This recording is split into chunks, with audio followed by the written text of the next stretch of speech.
What's up, guys? Hope you guys are doing well. So let's get this over with. A big question I get a lot is, how do you work in real estate when you've got so many tattoos? How do people perceive you and things like that? I don't have anything distasteful or inappropriate. I'm a big art fan. I'm a big art buff. I'm a big history buff. Yeah, it is what it is. I think if you carry yourself as a professional, you treat people well, I don't really think it matters if you have tattoos. So yeah, I can't sit here and say that I feel like my tattoos have held me back in any way.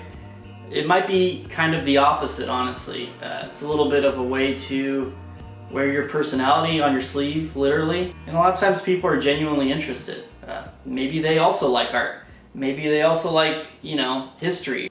But anyways, let's get into it. So I guess I should preface this by saying what my kind of game plan was with my tattoos. My idea was my left side was going to be primarily black and white and primarily more intense Western imagery and art.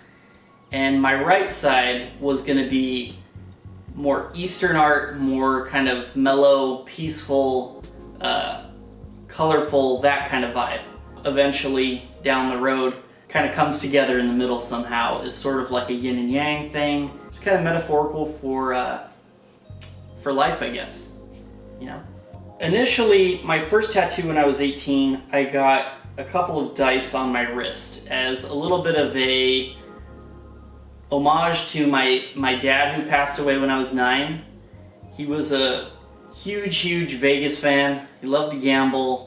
So growing up, Vegas was a little bit of like my second home. Into my adulthood, I also inherited a love for Las Vegas. So I got the dice as sort of a tribute to that. And then I kind of learned over time that it was pretty cliche.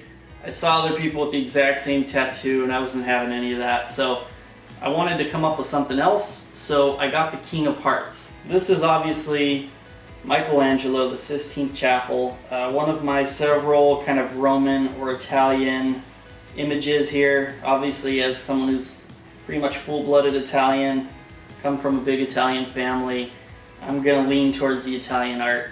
So a bit of a bias there, but I also do think it's the best. In my mid-teens to my very early 20s, I wrote a lot. I was a creative writer.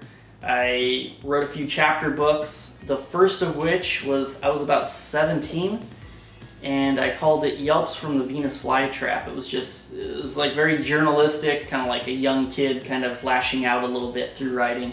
I got the Venus Flytrap as sort of an acknowledgement of that. On the other side of my left forearm, I got Mount Vesuvius erupting. Once again, some Italian imagery, some historical imagery. Like I said, I'm a big history buff, and the eruption of Mount Vesuvius is just always pretty wild to me.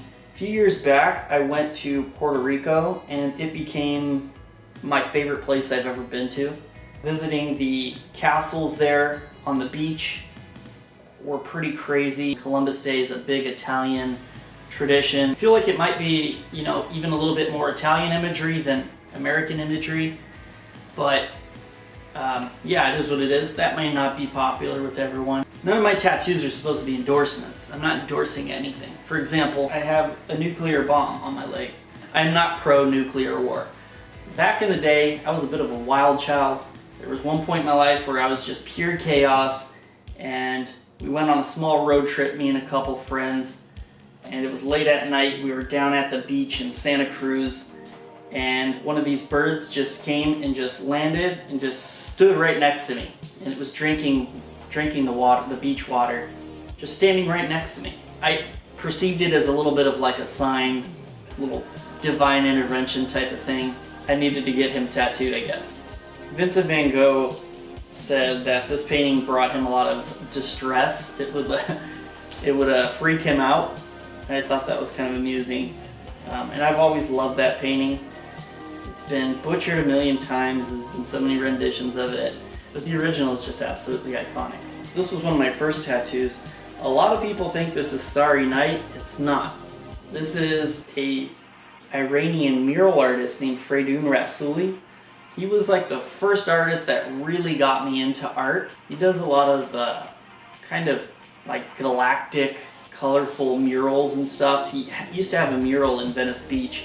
Here I have Tutankhamun, King Tut, whatever you want to call him, butcher's name like me. You're not really a history buff if you're not into ancient Egypt, especially the art. They were just on a different level. This is a terracotta warrior.